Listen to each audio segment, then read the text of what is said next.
I'm Sangeeta Waldron, and I'm the co-host of Legacy Makers. And I do this in conversation with Giles. And this is our second episode, which we're calling Offbeat, which is where we drill down and kind of chew the fat a little bit from the guest episode that we had. And I'm the author of What Will Your Legacy Be, which launched earlier this January and was already in reprint. And I'm a comms professional. I've been working in this field for a very long time. And so I'll stop there. I'll let Giles come in and say something. Giles, introduce yourself. So, hello, I'm Giles Trendle. My background is in media. I mostly worked in the Middle East, covering Lebanon, Iraq, Afghanistan. I've been in Gaza, West Bank, Israel, Jordan, all over the place. And I was former managing director at Al Jazeera English. I spent many years at Al Jazeera, based in Qatar. And now I'm sort of doing many different projects, doing my own thing. So I have the freedom to do what projects that I'm interested in doing. And they're related to journalism and climate change, I guess you could say. So, Giles, we launched our first episode of Legacy Makers with Ingmar Rentzhog, who is the co-founder of a platform called We Don't Have Time, which is a platform, I think it's got over 2 million users. And Ingmar launched and he spoke about his new campaign called Make Science Great Again, which was a really interesting conversation. And Ingmar is a fountain of knowledge. And it was really interesting because he launched Make Science Great Again at Change Now, which happened around the 26th of April in Paris. And one of the things Ingmar said during that conversation that we had with him, and he made reference, a very clever reference to Babylon, and how the Trump administration, by erasing climate science, climate from its frameworks and policy, was taking us back into the Dark Ages. And he referenced Babylon and how it was this civilization of wisdom, and then, it kind of self-destructed, and we went sort of back into darkness. And you piped up during that conversation that you've been to Babylon, which is modern day Iraq. And that really kind of struck a chord with me. And I wanted to ask you, what was it like? Where did you go? And is there anything climate related you can share with me and our listeners? So Babylon, yes, I went to Babylon in 1999. I was actually going to Iraq with a colleague, and we were going to do a story on the use of depleted uranium by the Allied coalition allies in the Gulf War. And I won't go into that because that's a whole other story. But basically, depleted uranium is used in heavy weaponry, and it was causing all sorts of, or believed to be causing all sorts of birth defects.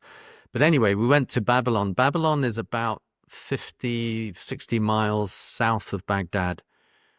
And of course, Babylon is in our culture, there's various references to it. The Hanging Gardens of Babylon were one of the 7 ancient wonders of the world. Boney M, by the rivers of Babylon, singing about the Jews who were enslaved by the Babylonian Empire, and singing and lamenting about their lost home. So it's got this sort of cultural reference to us. The rivers of Babylon are the great rivers of the Euphrates and the Tigris, which run through Iraq. It's a wonderful place. It's a place where there are ruins, but in 1999, which was still the time of Saddam Hussein, he had built on top of the ruins in order to try and reconstruct Babylon. And he had put modern bricks on top of the ruins with inscribed his name in the bricks, Saddam Hussein, son of Nebuchadnezzar, who was one of the great Babylonian kings. Anyway, I think it was August that I was there, the worst possible time because it was so hot. But Babylon was this great civilization, this great empire that created one of the wonders of the world with these hanging gardens of Babylon, believed to have been created by the Nebuchadnezzar, the king at the time, for his beloved wife, who was from another region and was missing her forested homeland. So he created these gardens. And it was, of course, therefore a great place of innovation, the fact that they could do these wonderful things, and a great place of learning. And it all came to, it all went into decline and ruin. And I guess that was what Ingmar's point was, that if you're stifling science and closing down science and scientific inquiry and innovation and progress, if you're defunding that and shutting it down, then you risk your society going into decline, much as over the years what happened to Babylon. And indeed, many centuries later, Baghdad was also a great center of learning and a great place of scientific inquiry, again, went into decline. So I thought Ingmar's reference to Babylon was really interesting. Just on that, I mean, you do a lot of work on war and climate and sort of staying in that region. And I know you've been doing some work on what's been happening in Gaza. Can you just sort of maybe elaborate a little bit on what's happening? Because I don't think we really appreciate the destruction war has. I mean, when I think of Gaza, yeah, and from what I see on the TV, I mean, it's really disturbing. It's devastating. It's humanity at its pits. And at the same time, I'm thinking with all that destruction, the ecosystem probably does not also exist. That, the trees, the wildlife, that's going to take forever to rebuild. Am I right? Or what would you say? Yeah, you're right. So I'm working on a project with an organization whereby we're commissioning local filmmakers in Gaza, journalists in Gaza, bona fide journalists, to do reports, small films on the link between conflict and climate change. And what we're doing is we're getting them to do character-based stories. So storytelling to tell about this link between conflict and climate change, because there is a link. I mean, Gaza, I've been to a number of different times, and everything that's said about Gaza, it's very small, it's very populated, it's crowded, and it's tragic what's happening there. As well as the human cost of war, there is a climate cost to war. In many different ways, the carbon emissions of the jet fighters and the tanks and the vehicles, of the whole weaponry, the war machine, the whole carbon emissions of that, the destruction of farmland. So up to last year, the United Nations calculated that about, well, over 80% of cropland had been destroyed in Gaza. I remember being taken to the North Gaza, Beit Lahia, Beit Hanun, and beautiful strawberry fields covered in green. It was, you think of Gaza as a big refugee camp, and it is, but there's a lot of agricultural areas there. And when I think of those now destroyed, you haven't just destroyed the people's livelihood, but vegetation is a carbon sink, and so you're destroying this ability for nature to heal. And then the pollution of the weaponry that's used when it seeps into the groundwater, into the soil, and then ultimately the reconstruction, if and when it ever happens. Reconstruction is very, very carbon intensive. All the machinery involved, the concrete. So there's all sorts of climate costs to war. And Gaza has been so devastated. It's very difficult to see how this is going to be rebuilt. And it's a real tragedy what's happening. Just I was just thinking some people might not know what a carbon sink is. So a carbon sink, I think the easiest way to describe it is when an area of forests or even the sea can absorb the CO2 from the atmosphere and bring it down. Would that be probably the best way to describe it? Um, I think there's so much to unpack there, but one of the things you mentioned when you started talking about Gaza and all the destruction is the impact of film making to tell the climate story. Are we seeing more of that? And also, how can people watch these films if they wanted to? So the films will be out very soon, probably in the next few weeks. It's an organization called the Arab Reporters of Investigative Journalism. They have a website, so I'm sure I'll be putting the films out. I mean, very powerful films, short, 3, 4, 5 minute films, Oh character gosh. based, but very powerful. And in terms of storytelling, I think storytelling is so important. You can only go so far with facts and information and data and science. I think you need to engage people with stories, with human stories. And stories kind of reach deeper often than just facts and information. Of course, facts and information and data are crucial and critical, important, but the storytelling and engaging with the just human, the connection that you get, engaging, inspiring, provoking feelings is something that I think can connect with people as well and engage with people. I'm And just getting it's sorry. worth just to add this, because I Yeah. think it's really important to add. We've just done four short films. Two journalists have been killed just in the four short films that we have made. Two journalists working on those films have been killed in covering this climate story, the story of the link between conflict and climate change. And this speaks to, particularly in Gaza, but in many other places as well, the way journalists are. It's an increasingly dangerous profession, and media is under attack like never before. Hmm. What I was going to, I mean, that's heartbreaking about the journalists, but all the lives that have been lost in that region. Um, but when I was interrupting you very rudely, I wanted You to weren't rude. ask, I wanted to ask you because I remember that story you told me about the young boy burning the plastic bottles for Yes, fuel. so because in this is another climate issue in Gaza, Mm. because there is a blockade on fuel and food and medical aid going into Gaza, and it's very, very, very limited, if complete blockade. People don't have fuel.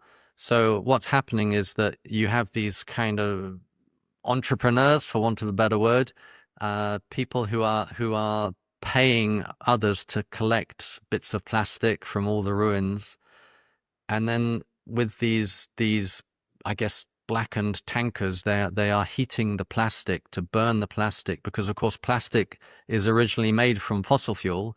Yeah. So they're burning the plastic to produce synthetic fuel. And it's, of course, the burning of the plastic is giving off all these Fumes. toxic, polluted, smoke and chemicals. So it's not just very bad for human health, but it's bad for the environment, because burning plastic is not good for the environment, with what all the emissions, chemical toxics, the chemicals that it releases. So again, life is being made unsustainable for the people, but also it's not good for the environment. There are environmental issues there. I mean, everything you've described, it's I think it's so important for us all to remember and understand how connected our lives are to the planet. And that people always say, kind of put the climate change or the climate crisis or the climate conversation into a silo, into a segment, but it's not. It connects to everything we're doing, to the way we eat our food, to, it permeates our lives. And I think sometimes we think, oh, it's just happening over there. It's not on our doorstep.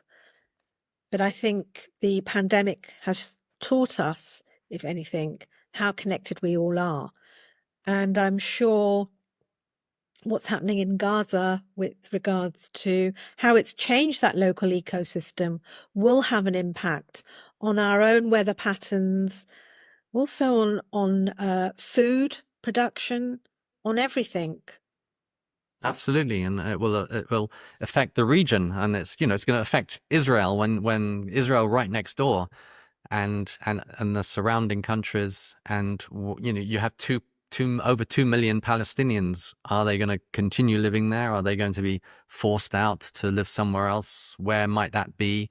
What is the effect that's going to have, not just on that immediate area, but on the surrounding areas as well, the surround regional countries? And everything is connected. And I think it's something you brought out in your book, that the interconnectedness of all of this, whether it's Gaza, you wrote about China, about India, about all these issues, food, business, everything is interconnected. And you have these underlying systems, and you have, I think conflict is a good example of an underlying system of exploitation, of extraction, of occupation, of injustice. You have all these underlying issues that we are seeing in the climate issue as well. Mm. I'm just thinking, how do we make this slightly more positive? Well, there's got to be solutions. I mean, when it comes to conflict, there's got to be peace. That's and